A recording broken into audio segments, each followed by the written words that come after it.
পানিপথের যুদ্ধের পর বাবর দিল্লির সিংহাসন অধিকার করেছিলেন সত্য, কিন্তু ভারতবর্ষের অধীশ্বর হতে পারেননি। তার সামনে ছিল প্রতিদ্বন্দ্বী আফগানরা ও মেবারের রানা এবং ভারতবর্ষের বিভিন্ন অঞ্চলে টিকে থাকা স্বাধীন শাসকরা। বাবর অচিরেই বুঝতে পেরেছিলেন এদের বিরুদ্ধে অভিযান চালিয়ে এদেরকে অধীনতায় আনা একান্ত জরুরি। তাই নিজের ওমর আফগানকে বিভিন্ন স্থানে প্রতিষ্ঠিত আফগান নায়কদের বিরুদ্ধে প্রেরণ করেন এবং নিজে রানা সঙ্গের বিরুদ্ধে যুদ্ধের জন্য প্রস্তুত হতে থাকেন। এদিকে হুমায়ুন আগ্রা দখল করলে বাবর অনেকটা শক্তিশালী হয়ে ওঠে। এ সময় আফগান শক্তিগুলি ও রাজপুত জাতি ভেবেছিল তৈমুরের মতো বাবর ভারত লুট করে ভারত ত্যাগ করবে, কিন্তু অচিরেই তারা বুঝতে পারে বাবর ভারতে স্থায়ী সাম্রাজ্য প্রতিষ্ঠা করতে চায়। তাই তারা আর কাল বিলম্ব না করে বাবরকে ভারত থেকে নিশ্চিহ্ন করার পরিকল্পনা শুরু করে। এই পরিস্থিতিতে 1527 খ্রিস্টাব্দের 17 মার্চ আগ্রা থেকে 37 মাইল পশ্চিমে খানোয়ার নামক প্রান্তরে সম্মিলিত আফগান ও রাজপুত নেতা সংগ্রাম সিং এর বিরুদ্ধে বাবরের বাহিনী যুদ্ধ শুরু হয়। এই খানোয়ার যুদ্ধেও বাবর নিশ্চিতভাবে জিতে যান। এরপর বাবর ভারতে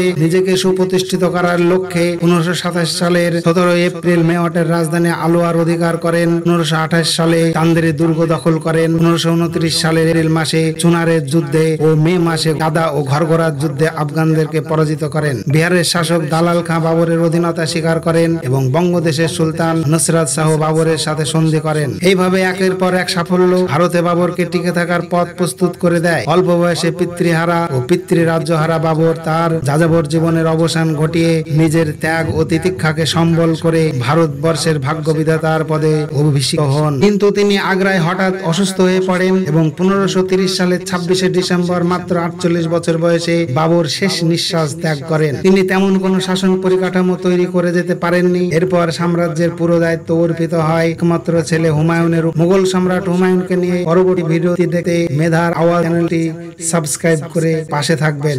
ধন্যবাদ।